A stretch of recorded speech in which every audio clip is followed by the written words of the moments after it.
무인도, 진정한 고독이란 무엇인가? 여기 남부러울 곳 없는 가정에서 자란 영국 청년이 있다. 요크셔에서 부유한 상인의 아들로 태어난 이 청년은 누구나 한 번쯤은 경험하는 반항심에 어느 상선에 무작정 올라탄다.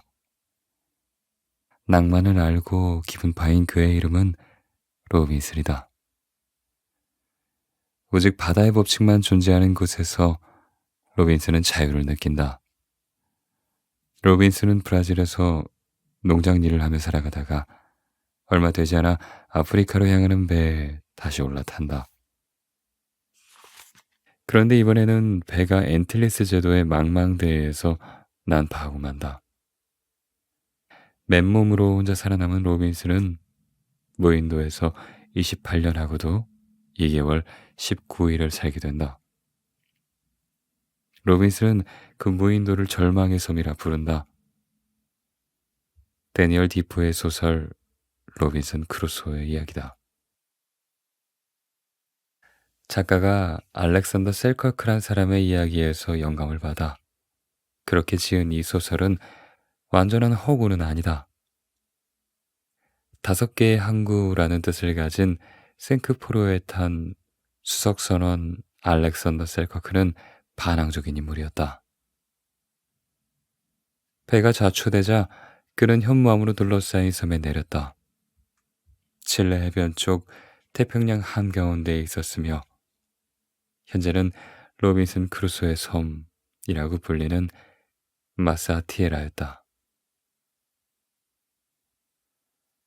알렉산더 셀커크는 이 섬에서 4년 이상을 살게 되었다.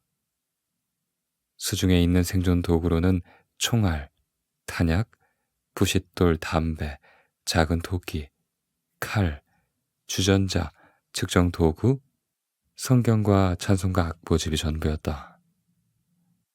만일 21세기에 난파선에서 살아남은 사람이 있다면 최소 생활에 필요한 건 과연 무엇일까? 아마도 스마트폰이나 전자레인지, 아이패드와 로그인된 넷플릭스 정도일까? 셀커크는 시간이 지나자 모국어를 완전히 잊게 되었다. 단어의 의미까지 모두 잊어버리고 만 것이다. 절망적이어도 삶은 쉽게 끝나지 않았다. 뜻밖에도 셀커크의 생명을 구한 건 염소들이었다. 그는 염소들에게 고기, 옷, 기름을 얻었고 새끼 염소들과 춤까지 추었다. 마치 동화의 한 장면처럼 셀커크가 길들인 들고양이들이 그 공연의 관객이 되어 주었다. 이후 셀커크가 다시 문명 세계로 돌아왔을 때 그는 무인도 생활이 너무나 행복했다고 말했다. 디포의 소설은 1719년 런던에서 출간되었다. 작가 디포의 이름은 나오지 않은 채 소설만 먼저 발표되었는데 출간되자마자 이 소설의 인기는 대단했다. 이 가공의 무인도 생활의 이야기를 읽으려고 사람들이 구름대처럼 모여들었다. 이렇게 베스트셀러가 탄생했다. 소설 속 주인공 로빈슨은 신화가 되었다. 사람들은 소설을 보고 무인도 생활에 대해 저마다 로망을 가졌다. 하지만 사람들이 생각하는 것처럼 무인도 생활은 낭만적이지 않다. 섬에 홀로 남아 여유롭게 몽상을 하며 아름다운 별을 보다 잠들고 열대과일을 먹으며 사는 모습을 떠올리면 안 된다. 마사티에라 섬을 리조트처럼 생각해서는 안 된다. 현실은 들리는 것보다 더 현실적이다. 로빈슨은 바다에 있는 것도 육지에 있는 것도 아니었다. 필요한 것이 있으면 직접 기르고 지어야 했다. 그리고 무엇보다 로빈슨이 해야 할 일은 잃어버린 것을 새롭게 만들어가는 것이었다. 그가 잃은 건 무엇이었을까?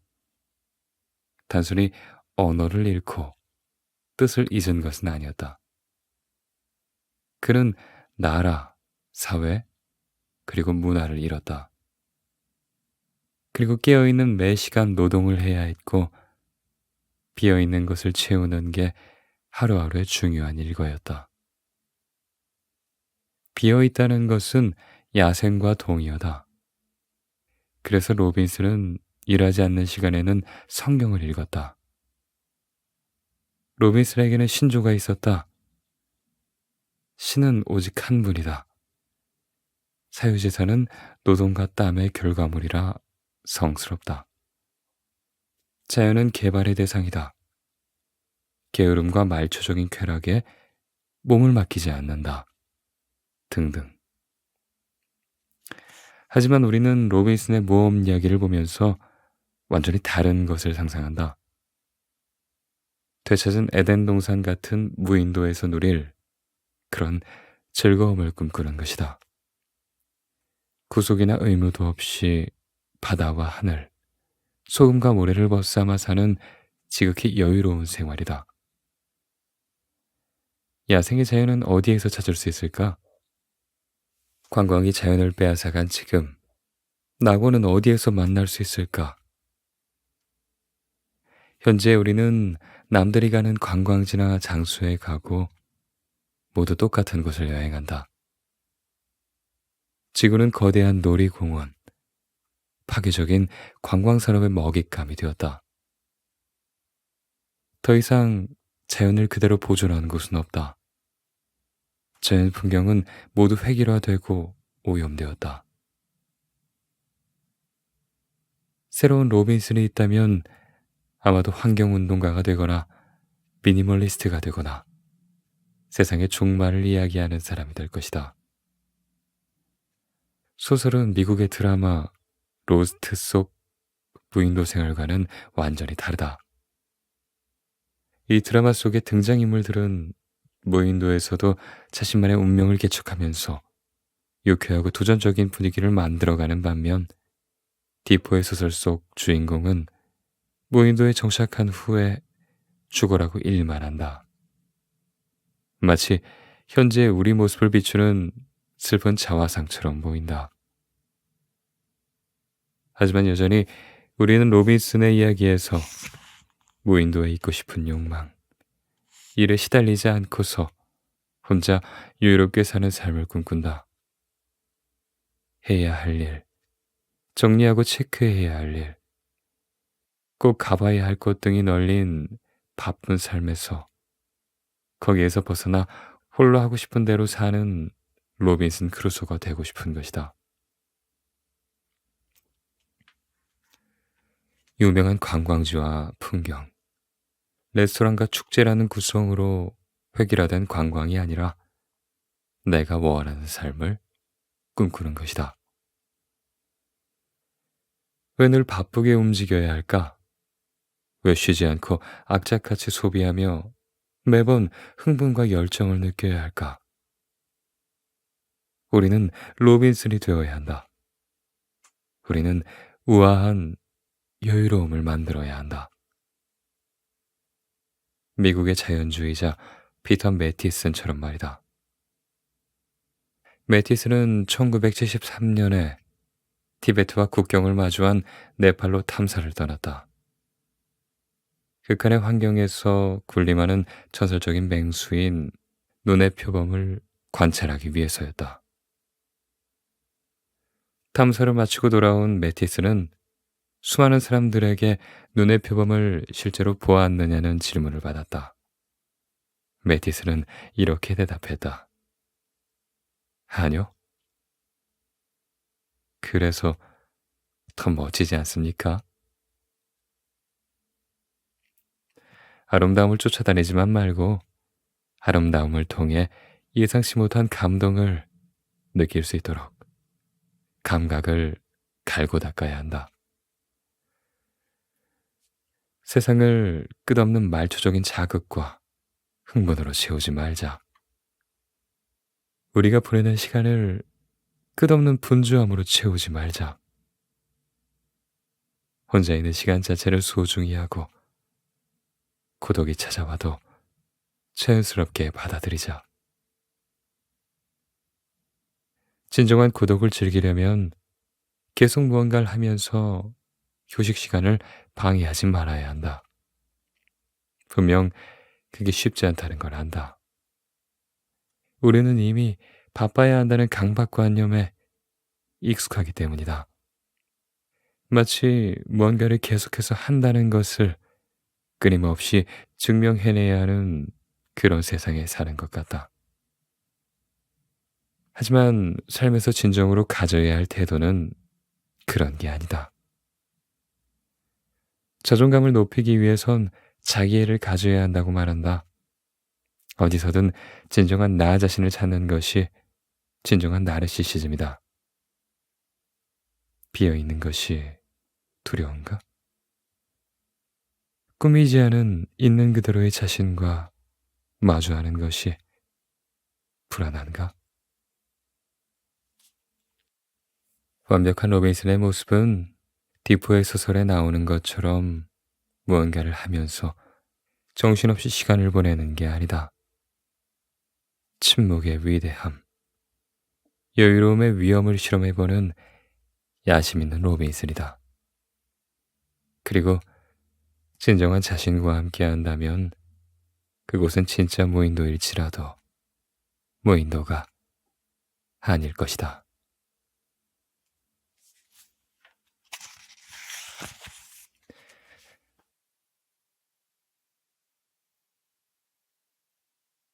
난파, 위험에 대비하는 자세. 필라델피아에서 온 위드너 부부의 성대한 갈라 파티가 열리고 있었다. 메뉴는 굴과 모슬린 소스 연어 스테이크, 푸아그라와 송로버섯을 곁들인 안심 스테이크, 리용식 닭튀김, 감자 샐러드, 로메이 샐러드, 월도프 푸딩, 차라트로웨즈를 곁들인 복숭아 셔벗이었다. 바깥으로 보이는 바다는 고요하고 밤 공기는 아주 맑았다.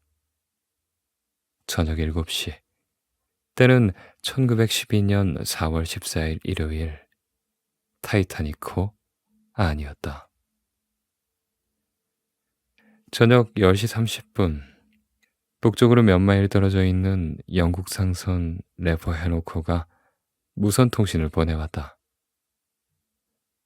두꺼운 빙하가 많이 돌아다니고 있으니 조심히 항해하시길 바랍니다. 이에 대한 타이타니코의 답시는 짧고 평온했다. 메시지 잘 받았습니다. 감사합니다. 좋은 밤 보내세요. 그로부터 1시간 후, 망루에서 희미한 별빛을 등대 삼아 망을 보던 선원 프레데릭 플릿은 500m의 빙하 덩어리를 발견했다. 어느 쪽에 빙하라며 그가 목이 터져라 외쳤으나 불행은 예상보다 가까웠고 빨랐다.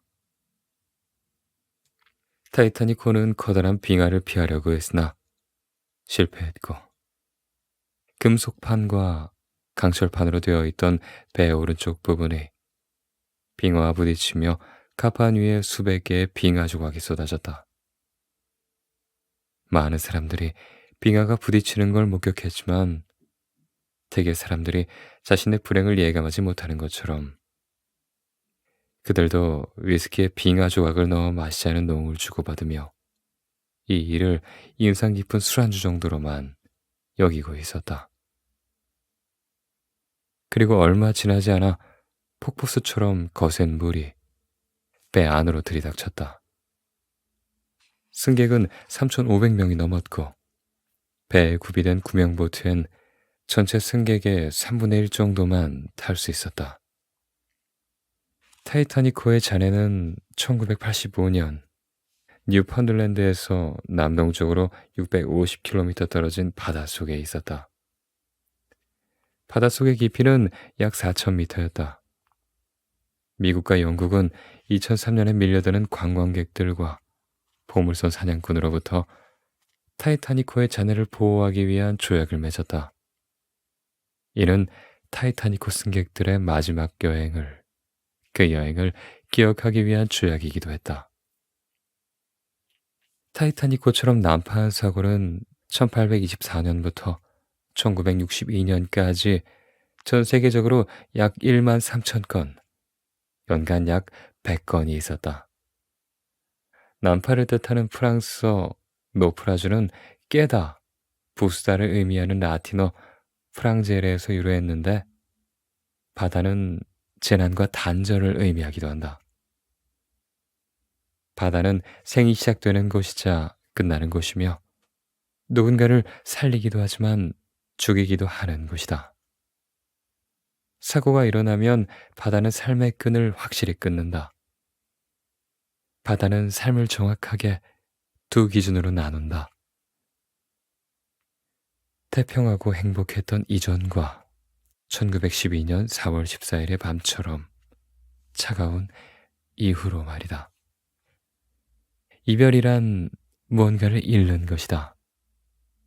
물질뿐 아니라 순수함이나 자신감, 희망을 잃는 것도 포함된다. 친구를 잃고, 직업을 잃고, 사랑을 잃고 나아간 나의 의지와 신념까지도 잃는다.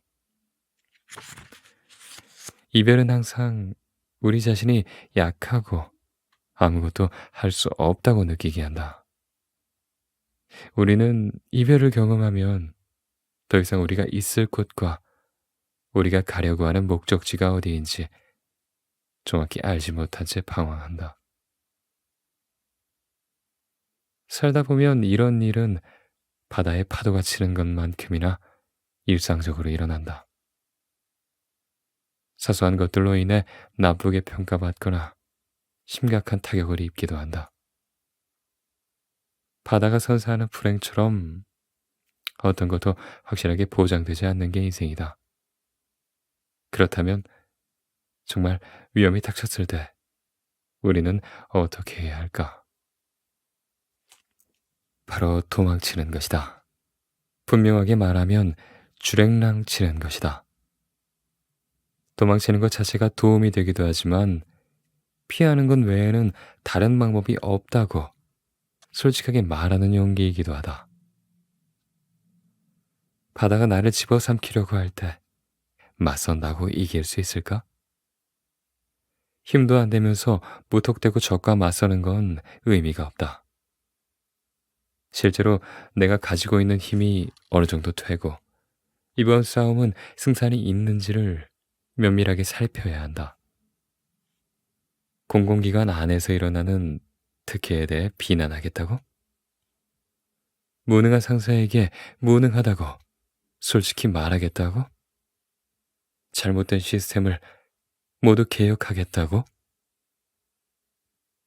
어쩌면 1754년 아르장성 후작의 선원 생존 기술을 채택하는 것이 더 나을지도 모르겠다. 선원들은 격양된 바다를 마주하자 앞쪽에 있는 돛을 타고 올라가 밧줄로 자신들의 몸을 묶었다. 바다의 공격에 당해낼 재간이 없다는 걸 이미 경험을 통해 깨달은 것이다. 그들은 바다가 공격해올 때 스스로 보호하는 법을 찾았고 그렇게 폭풍우가 지나가기를 기다렸다. 때로는 피하는 것이 최고의 전략이 되기도 한다. 그 대신 참을 수 있는 것과 절대로 받아들일 수 없는 것이 무엇인지 구분하는 것이 중요하다. 권위주의, 갈등, 타협. 배 위의 선원들은 안전장비가 잘 있는지 철저히 확인한다. 바다의 공격으로부터 위험해지면 목숨을 구해줄 수 있는 구조 램프나 밧줄 같은 것 말이다. 맞다. 우리 인생도 마찬가지다. 분별력과 차가운 머리는 우리에게 귀중한 도움이 된다. 인생의 고난은 언제든지 찾아올 수 있다. 그때 나의 생을 살리는 건 바로 신중함의 기술이다. 신중함은 두려워하는 마음도 또 소심한 마음도 아니다. 신중함 그 자체가 하나의 무기가 된다. 예측 불가능한 것 투성이어도 그럼에도 예측하는 능력. 확신할 수 있는 건 아무것도 없으나 그 상황에서도 미리 앞을 내다보는 능력. 그것이 바로 신중함이다. 무엇을 하더라도 상황, 권력 구조, 주요 관련자들을 잘 파악해야 한다.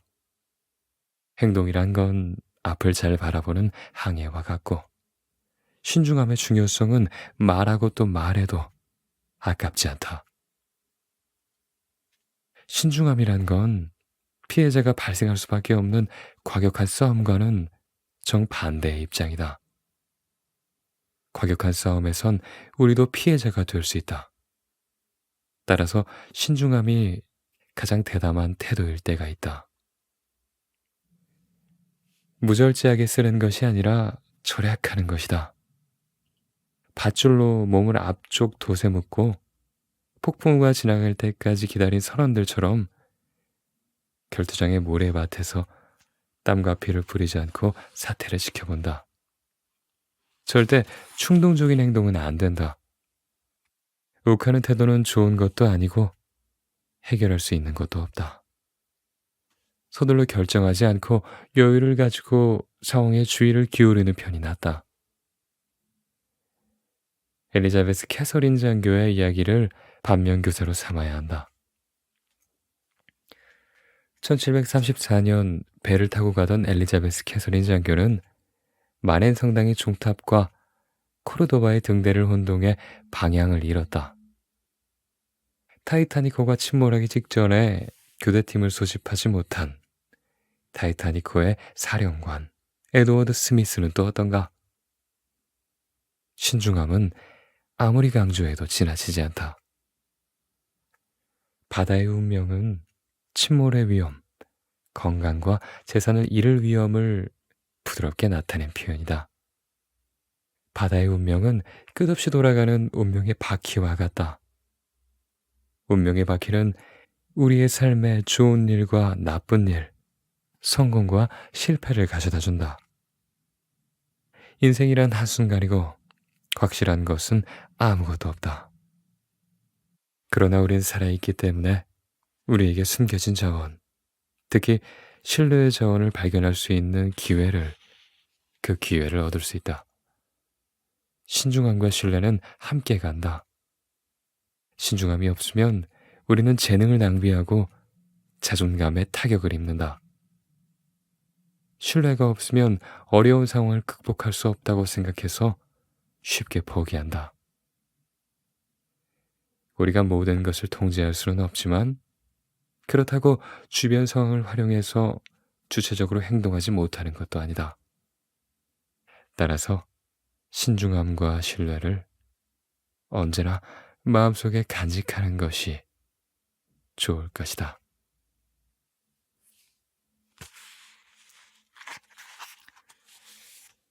헤엄, 자아라는 부담감과의 결별. 처음 평영을 했을 때가 떠오른다. 내게 기적이 일어난 것만 같았다. 내가 물에 뜨다니. 내 몸은 돌덩이는 아니므로 물속에 가만히 있어도 절대 가라앉지는 않는다. 하지만 이렇게 자연스럽게 떠 있을 수 있다는 사실만으로도 정말이지 너무나 놀라웠다. 파도는 나의 동반자다. 나는 바다의 몸을 전적으로 맡기고 무중력에 도전한다. 푸르른 바다에서 나는 무중력 상태이다. 물 위에 떠 있는데 나는 마치 공중에 붕 떠 있는 것 같은 기분이다. 이 현상은 물리적으로도 설명할 수 있다. 고대 그리스 수학자이자 과학자인 아르키메데스는 이런 말을 했다. 몸이 액체 속으로 들어가면 액체의 무게만큼 아래에서 위로 향하는 수직힘이 발생한다. 즉, 물의 밀도가 높고 무게가 무거울수록 이 수직적인 힘이 더욱 커진다. 소금물의 밀도는 민물보다 높다. 소금의 양이 많은 물일수록 몸이 더 쉽게 뜨는 것도 이런 이유에서다. 사해가 이를 증명한다. 일반적으로 바다에 들어있는 염분은 3%이다. 그런데 사해에 포함된 염분은 약 30%로 기록적인 수치이다. 또 온도도 한몫한다. 차가운 물의 밀도는 따뜻한 물의 밀도보다 높다. 왜냐하면 열이 있으면 물방울이 서로 맞물려 움직이기 때문이다. 만약 당신이 무거운 짐을 배에 실어 나를 계획을 갖고 있다면 염도가 높은 차가운 바다를 항해하기를 바란다. 자, 이제 물리적인 이야기는 그만두고 시적인 이야기를 한번 해보자. 바다에 가면 우리의 상태는 달라진다. 육지에선 서서 걷고 바다에선 수평으로 떠다닌다. 바다에 있으면 더 이상 서서 주변 세상을 내려다볼 수 없는데 그래서 오히려 우리가 세상의 조각이라는 걸 깨닫게 된다. 그런 의미로 보면 다이빙도 바다 위로 넘어지는 것이 아니라 바다와 만나러 가는 것이다. 바다 한가운데에 있으면 주변은 그저 바다뿐이다. 그것만으로도 평소에 있던 곳에서 해방된 기분이 든다. 육지에 있을 때면 우리는 마치 핀으로 고정된 나비처럼 항상 어딘가에 매여 있다. 바다에서 눈을 뜨고 이 활기찬 푸른 바다에 둘러싸여 있는 것이야말로 무엇과도 비교할 수 없는 최고의 경험이다. 마치 무한대에 살고 있고 바다와 하나가 된 기분이라고나 할까? 바다는 유동성의 순환이다. 그렇기 때문에 바다는 그 어떤 곳도 경계가 있는 공간으로 구분하지 않는다. 넓고 넓은 바다는 파편화되어 있지 않다. 이러한 바다에 둘러싸여 있으면 진짜 가볍다라는 것이 무엇인지 경험하게 된다. 이건 비단 신체적인 것만 의미하는 게 아니다. 물론 바다에 있으면 옷도 거의 입고 있지 않고 짐도 없으니 물리적으로도 가벼운 건 맞다. 하지만 진짜 가볍다는 의미는 몸과 마음이 편해지고 자아의 무게도 느끼지 못하는 것이다. 가벼움은 예술이다. 평소 우리는 수천 가지의 무게에 눌려 있다. 과거, 잃어버린 행복, 시련, 현재 이루어야 할 것들. 그리고 무엇보다도 자아라는 무게에 눌려 있다. 견디기 힘든 가장 무거운 건 바로 자아다. 자아가 무거운 이유는 지금 나의 모습 때문이 아니다. 내가 되고 싶은 모습, 그것 때문이다. 사랑받고 싶고, 인정받고 싶고, 주목받고 싶은 모든 욕망이 만든 그것 말이다. 지금의 내가 아니라 남들에게 보여주고 싶은 나의 모습 때문에 자아는 점점 더 무거워진다. 정작 나는 나 자신과 함께 사는 게 아니라 내가 되고 싶은 자아의 여러 이미지와 함께 살고 있다. 수영을 하면 이러한 자아에서 벗어나 있는 그대로의 나 자신이 되는 걸 경험할 수 있다. 우리는 전체에 속한 아주 작은 부분에 불과하다. 바다를 느끼는 건 광활한 세계와 소통하는 것만이 아니다. 어떻게 보면 사소한 자아에서 거기에서 해방되는 것이라 할 수 있다. 자기를 증명하기, 자랑하기, 타인을 무시하기, 포기하기 등 자아가 지지하는 모든 것으로부터 해방되는 것이다. 거짓은 대체로 나쁘지만 자기 자신에게 거짓을 말하는 것이 가장 최악이다. 자기 자신을 속이면 결국 다른 사람을 기쁘게 하거나 다른 사람을 이기기 위해서 자신의 모습을 거짓으로 포장하고 그 거짓된 모습을 자기의 진짜 모습인 양 믿고 받아들이게 된다. 진정한 자아를 버리고 만들어진 자아, 남을 유혹하기 위해 가공해 만든 자아를 선택하는 것이다. 나르시시즘은 피곤하기도 하지만 근본적으로 재미없는 행위이다. 나르시시즘은 다른 사람과 소통하지 않고 일방적으로 내뱉는 말과 같다. 그리고 나르시시즘에 빠지면 자신에게만 갇혀 있어서 다른 사람들에게 무엇인가를 배우거나 다른 사람에게 놀라움을 안겨줄 수도 없다. 자아의 세계는 기본적으로 폐쇄적이기 때문이다. 하지만 수영을 하면 자아라는 무게를 바다에 내려놓을 수 있다. 주변에 맞추고 도움이 되고 영감을 주는 사람이 되라는 자아의 명령에서 거리를 둘 수 있는 것이다. 거품이 빠진 자아는 고귀에서 쉽게 접근하지 못한다. 평소에 우리 대부분은 자신을 증명하기 위해 남 앞에서 연기를 하고 1등이 되고 싶어 하고 자기 자신을 내보이고 주목받고 싶어 한다. 어떻게 보면 이건 꽤 추악한 것인데 우리는 이를 아주 진지하게 다룬다. 더도 말고 덜도 말고 있는 그대로의 자기 모습을 유지하는 것이 그것이 우아한 자세인데도 자아에는 이런 우아함이 없다.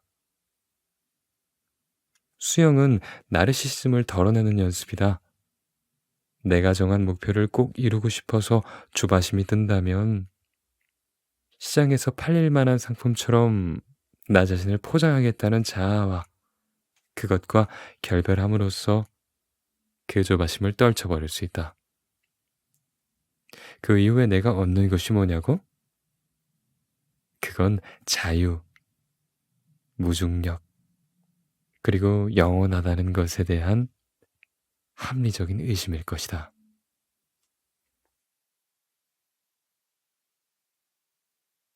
네, 로랑스 드빌레르의 모든 삶은 흐른다. 읽어봤습니다.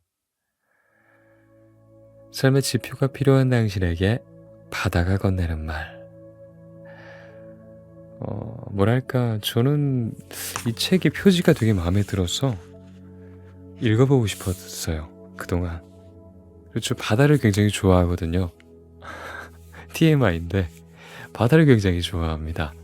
바다를 보고 있으면 그냥 마음이 편해져요. 그래서 혼자 바다를 보러 많이 갑니다. 동해로. 가깝기도 하고, 저 동해 바다가 좋더라고요. 왜 좋을까? 처음 혼자 여행을 갔던 게 사천 해변이었나요? 거기였던 것 같은데 되게 예뻐서 놀랬었던 적이 있어요. 제가 자차를 처음 샀을 때, 좀 두렵잖아요. 고속도로로 나가기가. 근데 이제 한번 용기를 내서 혼자 고속도로로 나가봤죠. 그렇게 해서 강원도를 쭉 갔었는데 제일 처음 도착한 곳이 사천해변이었어요. 그 바다가 왜 이렇게 이쁘던지 파랗고 파랬어요. 그냥 하늘처럼. 그래서 오랫동안 바다를 지켜봤습니다. 멍하니 바다의 소리를 들으며 바다의 시원한 바람을 맞으며 오랫동안 서 있었던 것 같네요. 여러분들은 어떤 바다가 제일 기억에 남나요? 어떤 바다가 보고 싶나요? 인생을 제대로 배우려면 바다로 가라 라고 작가님께서 말씀을 하시네요. 프랑스 최고의 철학과 교수라고 합니다. 바다는 우리에게 많은 걸 전해줍니다. 그쵸? 그 중에서도 제가 이 책을 읽고서 굉장히 기억하고 싶고 뭔가 꽂히는 부분이 딱 이 세 부분이었어요. 그래서 여러분들께 가장 먼저 소개해드리고 싶어서 갖고 와봤습니다. 로빈슨 크루소의 이야기가 나오죠. 맨 처음 무인도라는 꼭지에서 로빈슨 크루소의 얘기가 나오는데 우리는 늘 자기도 모르게 늘 바쁘게 움직이고 있죠. 흥무가 열정을 느끼기 위해 사는 것처럼 마치. 근데 저자는 그게 정말 행복한 삶이야? 라고 우리에게 질문합니다. 아니 좀 여유롭게 바다처럼 그렇게 사는 게 진정한 고독이고 그게 행복일걸? 이라고 하는데 고개가 끄덕여졌어요. 예. 내 안에 나와 잘 지내면서 혼자 고독하게, 그건 고독이라고 볼 수도 없겠죠. 자기와 잘 지내면 혼자서도 행복할 겁니다. 고독이라고 하면 왠지 좀 쓸쓸해 보이잖아요. 그죠? 그래서 이 마지막 문장이 그래서 나온 게 아닐까 생각입니다. 마지막 문장이 이거거든요. 진정한 자신과 함께 한다면 그곳은 진짜 무인도일지라도 무인도가 아닐 것이다. 그러고 보면 주변 사람들 중에 혼자서도 잘 지낸 사람들 보면은 되게 늘 웃고 있고 늘 평화로워 보이고 여유가 있어 보이더라고요. 다 이유가 있는 거겠죠. 그리고 두 번째 읽어드렸던 난파, 위험에 대비하는 자세라는 꼭지는 그 타이타닉호에 대한 이야기였죠. 바다는 우리를 구하기도 하지만 또 죽이기도 한다라고 하면서 우리에게 신중함을 강조합니다. 우리가 비록 주변의 모든 걸 통제할 수는 없지만 주변 상황을 활용해서 주체적으로 행동할 수 있다고 말합니다. 그것은 신중함과 신뢰를 바탕으로 그럴 수 있다라고 합니다. 신중함이 결여된 삶에서의 위기는 굉장히 잦을 거라는 생각은 조금만 생각해도 바로 떠오릅니다. 지나친 낙관주의는 모르긴 몰라도 굉장히 많은 시행착오를 가져올 겁니다. 예. 시행착오로 끝나면 좋게요. 다시 일어나지 못하는 상황으로도 끌고 갈 수 있죠. 특히 바다 같은 극단적인 존재 앞에서라면요. 네. 그리고 마지막으로 읽어드렸던 헤엄, 자아라는 부담감과의 결별이란 꼭지. 어떠셨어요? 저는 참 되게 마음에 들었던 문장이 바로 이 문장이었어요. 바다에 있으면 더 이상 서서 주변 세상을 내려다볼 수 없는데 그래서 오히려 우리가 세상의 조각이라는 걸 깨닫게 된다. 바다 한가운데에 있으면 주변은 그저 바다뿐이다. 그것만으로도 평소에 있던 곳에서 해방된 기분이 든다. 너무 멋진 말이었던 것 같아요. 우리가 바다라는 전체의 한 부분이 된 느낌이라고나 할까요? 바다 앞에서 우린 모두 다 나약한 존재일 겁니다. 바다에 저항한다고 해서 뭘 할 수 있는 게 없죠. 그렇죠? 수능하고 나아갈 때 어떻게 보면 전체의 한 부분으로서 그 시류에 맡기면 진정한 자유로움, 진정한 평온함이 찾아오진 않을까요? 저자의 말처럼. 그런 생각을 해봤습니다. 그래서 우리가 바다를 보면서 평온함을 느끼는 건가 봐요.